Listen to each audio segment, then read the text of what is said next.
back. Another quick video from my car. Today I have two books to talk about that gave me very similar vibes, so I figured why not put them in a video together. These are Hammer and Bone and Monstress. So these are both from my TBR for this month. Monstress is a graphic novel, and Hammer and Bone is just a short novel, possibly even a novella at this length. I don't know how you count such things. But anyways, this one was advertised to me as having like Lovecraftian kind of vibes to it, and it's like a horror, noir, mystery kind of setting, was how it was advertised.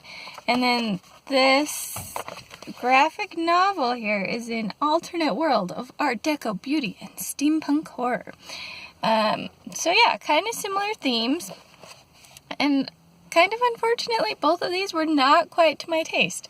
I was like, ooh, some horror-y, kind of Lovecrafty stuff. Some of this sounds great. Neither of these hit the right marks for me. I don't know why, because I've liked it in other contexts, but I did not like it with either of these. So this one, for starters, let's just hop into it. Monstress is about this girl who's on the main cover here, and she's kind of investigating her past and stuff. The plot centers around arcanics and humans, and arcanics are kind of pushed aside members of society that the regular people are afraid of, kind of a thing. And I think the biggest thing that didn't work with me for this is there is a lot of impressive world building that is in the story, and the author knows their story. But the way that the plot was delivered, I didn't understand. It felt like, why can I not know some of these things sooner? I felt like context was severely lacking, so it was very hard for me to get into this story. I kept pushing through, hoping it would get better with context, and the context helped me understand earlier things, but it's not one that I think I'm going to jump for getting more of either. I will say, though, that I am disappointed in that, because the art is very beautiful. I love this art. It's gorgeous. That is part of why I picked it up too. The art did not disappoint.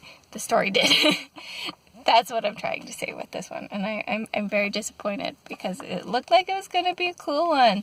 Like, look at this back cover. There's a two-tailed cat. There's this cute little fox kid.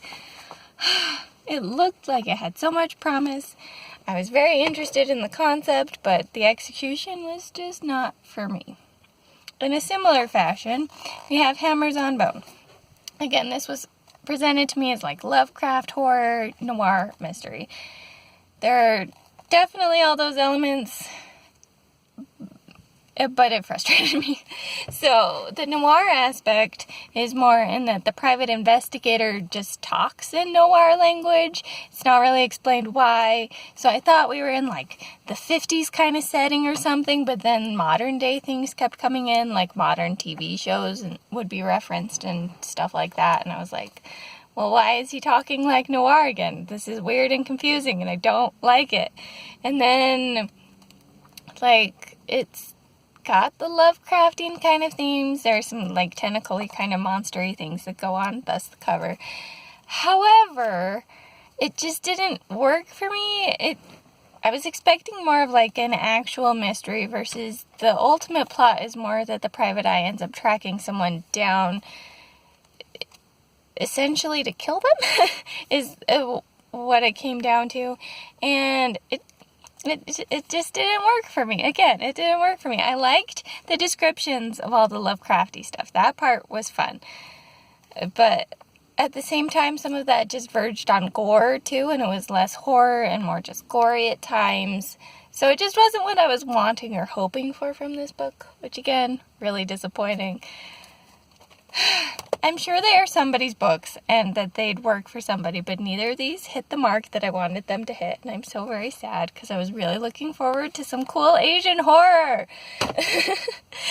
because I love like Asian horror films that I've seen, and so I was hoping that it would have some of those vibes, and it just did not, and so I'm sad.